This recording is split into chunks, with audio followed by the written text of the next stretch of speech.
entertainment hub of the universe, and on relay around the globe. Through Melbourne, Sydney, Canberra, Brisbane, Darwin, Papua New Guinea, Perth, Adelaide, Hobart, and Oblivion. Welcome to our final 3 hours of Madcap Mayhem with Dags, the Duck, the Dick, and all the gang on the last ever Hey Hey, it's Saturday. And now, folks, here's Daryl.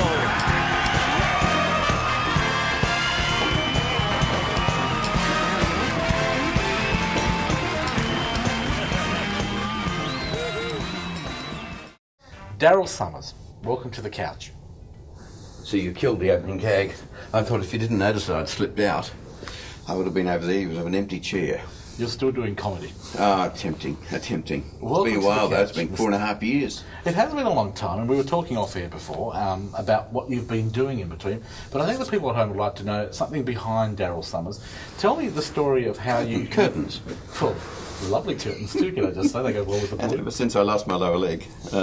However, An accident? something behind me. Yeah, what I'd like to know is, how did Daryl Summers become Daryl Summers? Because tell me the story of how you were recruited by Ernie Carroll, of course, being Aussie, that people probably know that. Well, you've got to go. You go way back to 1971, and I had to do an audition. It was I was studying singing at the time, and my singing teacher said to me, "There's an audition at Channel 9 for an afternoon show," and it was to host between cartoons, similar to what happens nowadays, but for an hour after school time, 4 to 5. So, not that I was at school. I finished at school. I was 18 at the time, and so I went along to this audition, and there were all these other guys that arrived at the audition too, and they're all radio guys, and they're very good, cultured radio voices. And I thought, gee, I'm not going to have a hope in hell of getting this, Anyway, I did the audition, and we had to sit at a desk. One by one, we were taken into the studio. Had to sit at a desk, and on the desk was a sheet of paper, and it had things like Popeye, Bugs Bunny, and do a Coca-Cola ad. So you really had to just go off the sheet and talk and just try and get a free flow happening. And there was no one there saying, that's it, wind up, whatever. So I just ran through these things, and then I thought, how am I going to finish this? And I threw to an imaginary cartoon, and now here's Mr. Magoo, and I guess I did about 10 minutes or something. But no one said, shut up, get off. So I wound it. I just wound it. Oh, purely ad lib. And what held me in good stead probably was because when I was at school, we formed a band. We started doing gigs at hotels and private things like weddings and engagements and things.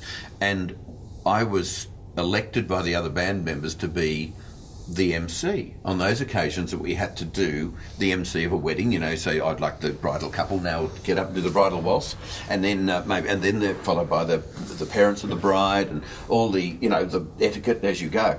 And at the Hampton Hotel where we were working in Melbourne 3 nights a week, I was introducing floor shows. So at the time I was 15 or 16 with a dinner suit on. I must have looked really daggy. I mean, there were patrons sitting there, and the floor shows, as they were called at those times, would have about 8 different acts on them.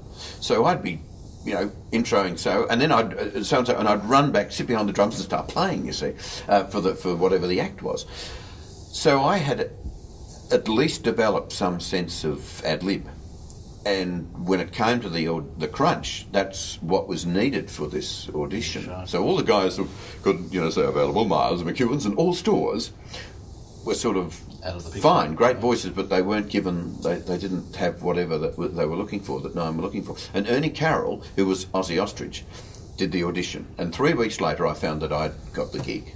And so that's how I started in the regular television show. Your other gigs in television, for those people who don't know, you actually hosted Hey Hey Saturday. Obviously, that was your... Well, the 4 to 5 thing started on July 14th, 1971, and Hey Hey started October 9, 1971, and went on from there. And it was a network show to begin with, and then in 78 it became a D&O production, Daryl and Aussie production. The thing that strikes me is that you're the real person what you see on television is the person that you are off television. Obviously, we all perform and try and give it the best show that we can, but you love what you do, and it comes out very clearly to me that you are a performer. That's who you want to be. Did Hey Hey It's Saturday fulfil all your ambitions? I mean, obviously you don't do it now anymore. Well, it did. It was great. I when I was a kid, I used to watch Graham Kennedy, and I thought, no, maybe 11 or 12, and I thought, gee. Now, Graham, for people that don't know, had in Melbourne Tonight, which was an institution of a show in this country. It ran from 1958 to 1969 or 70, and it was a show not unlike Hey Hey in that it was the start of television, around the start of television in this country. So it was Graham was the main host, but there were other people involved in this sort of ensemble thing. And I used to watch it as a kid and think, he's having so much fun. Wouldn't that be terrific to do that? Little did I know that probably I implanted that seed of or ambition that I would have the opportunity later in life to actually do a similar thing. And so that family feel that we had on Hey Hey was vital. It was absolutely. You can see it was very clear as a viewer. There was a family feel. You had, Wilbur Wilde, you had Molly Meldrum, John Blackman. Who were some of the others? Jackie McDonald was with you for a long time. Yes, from 79 to 88, Jackie was there. Obviously, Ozzy Ostrich. But you built a family. Yes, and yes. It grew. The family grew. Yeah, it was important. So my initial ambitions were, I think, well, they weren't television, to be honest with you. They were music because my father was a drummer and sang, and my mother was a dancer, and she would also sing, and it was sort of inbuilt there. So I enjoyed when I was young, and we were having family gatherings or something. I'd be the one who'd be asked to do that impression of Uncle George or Auntie so and so, and I'd be 5 or 6, and I'd be doing an impression of my auntie or my uncle, and it was just there. It was inherent in me to do that sort of stuff.